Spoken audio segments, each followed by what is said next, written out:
It might be March, but it's still cold.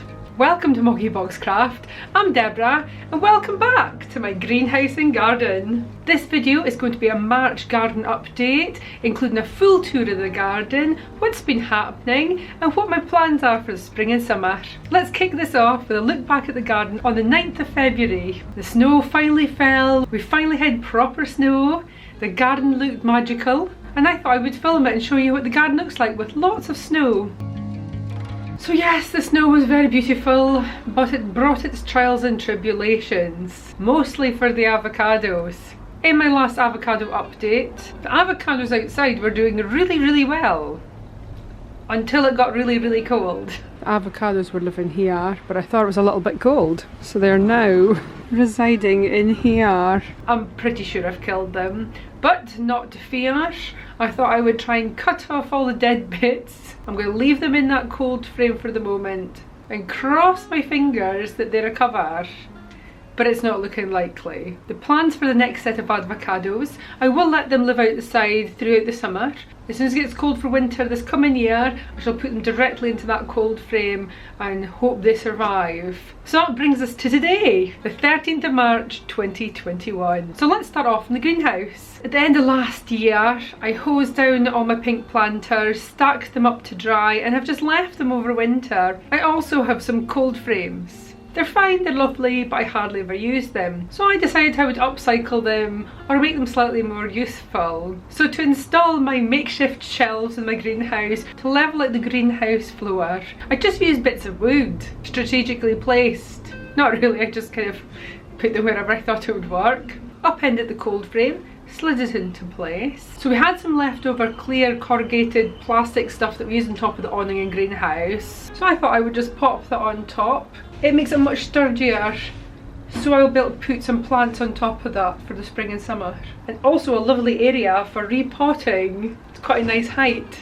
Very pleased with that. Next it was time to sort out all the planters ready for some spring planting. Collected all the pink planters together.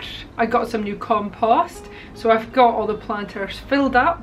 Unfortunately, as I was filling up the planters with soil, I discovered one of them was cracked. So there was only one thing for it. Fix it with some glue gun glue. And this is how it looks now. It's not pretty, but you know what? It'll do the job. So I shall get this one filled up with soil.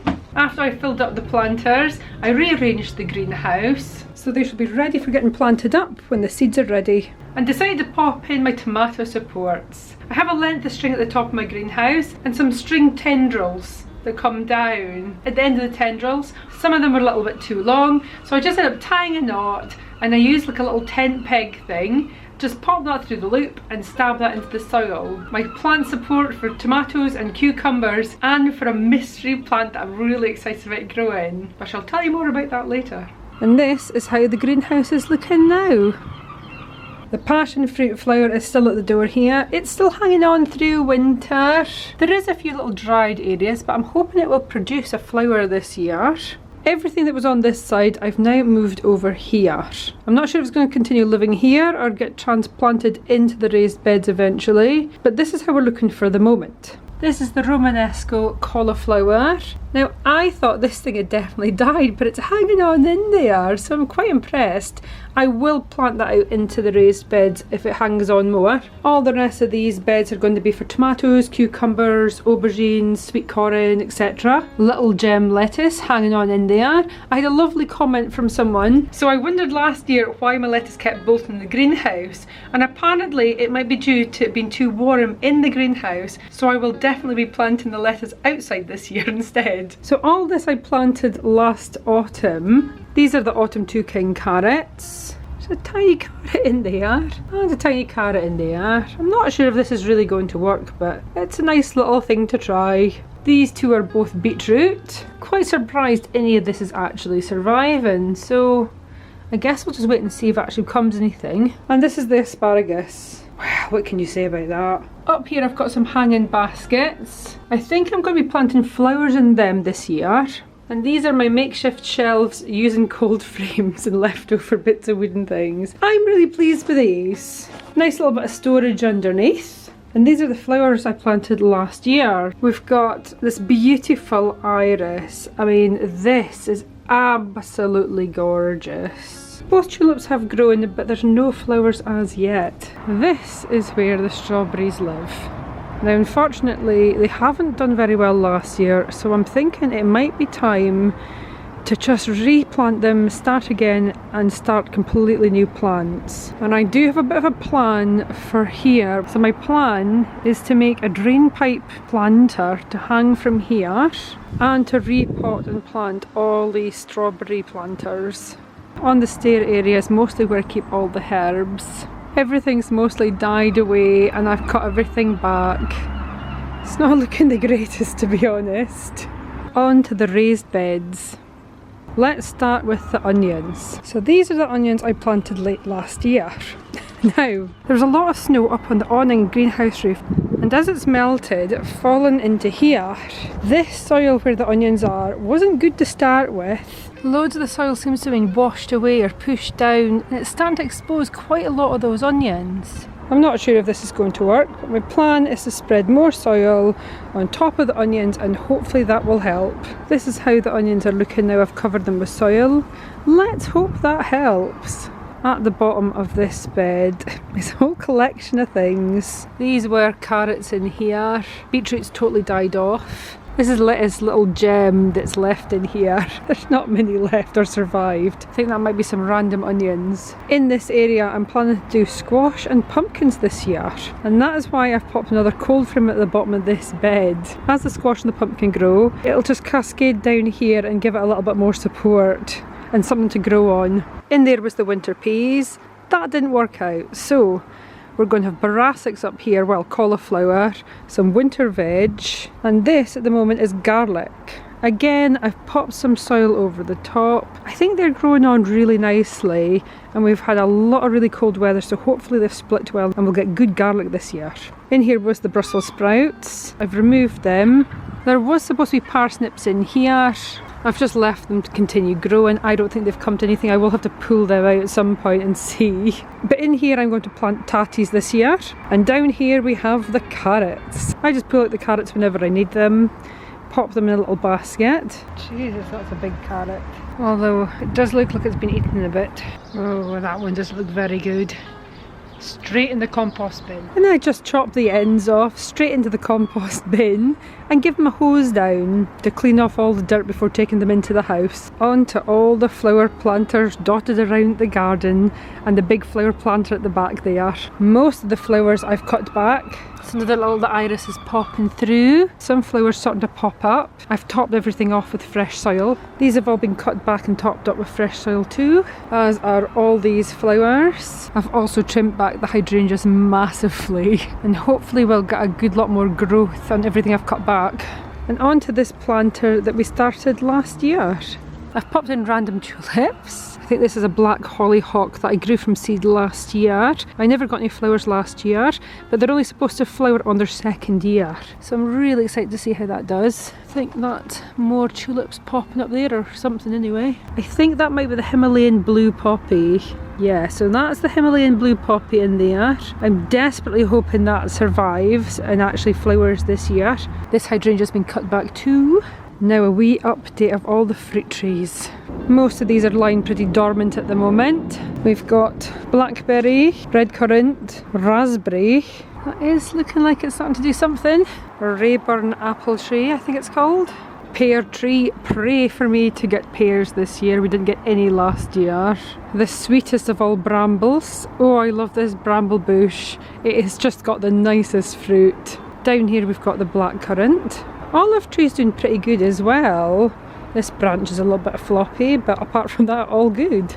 Bay tree, growing ferociously. We have no space to plant that, but I like it. Gala apple tree here in this corner.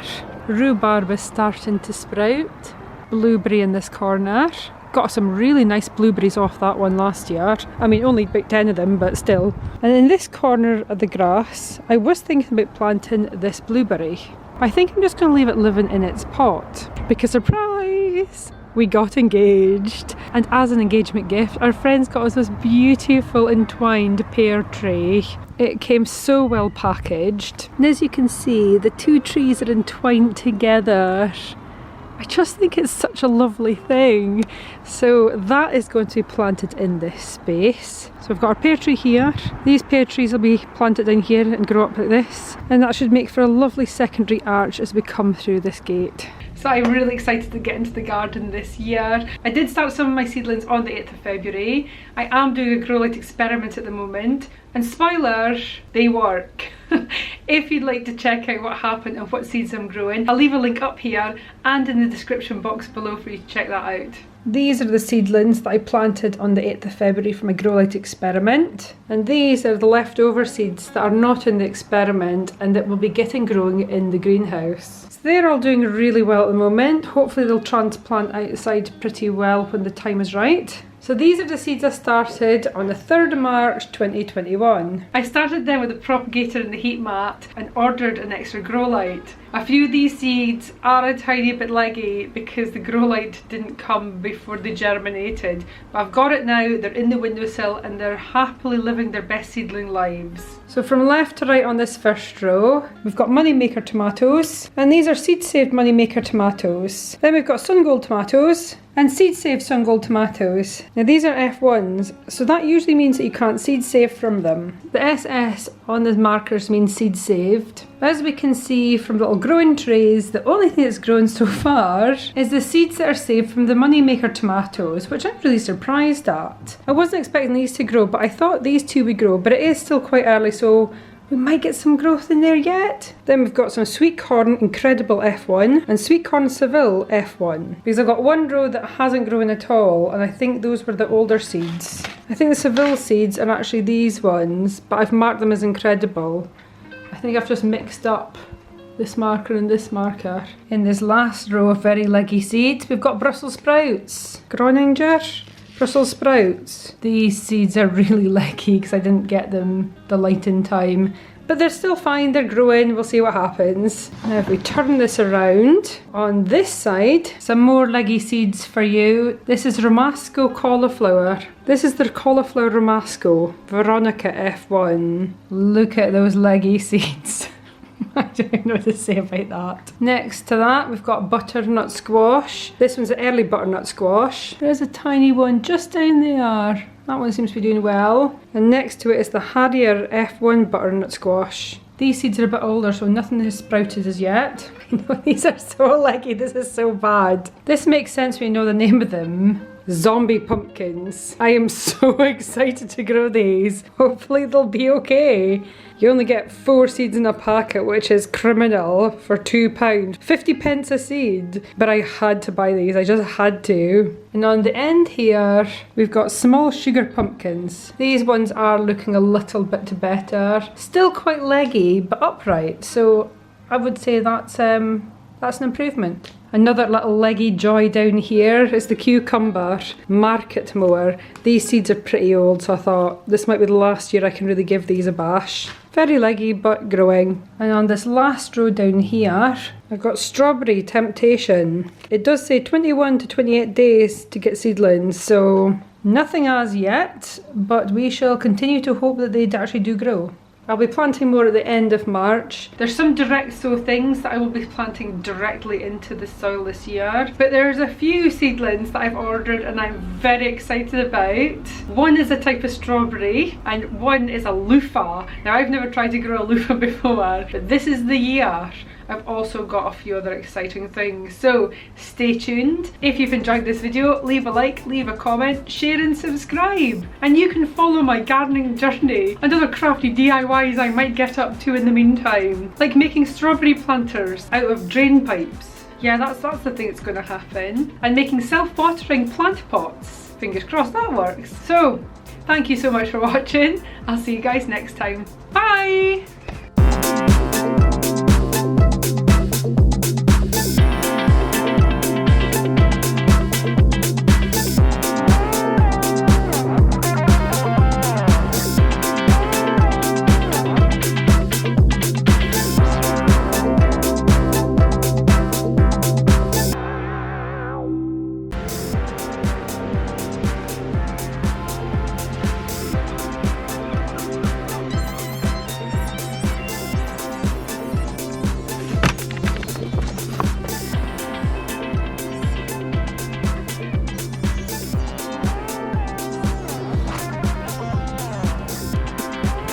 Is that plenty? Come on, let's go.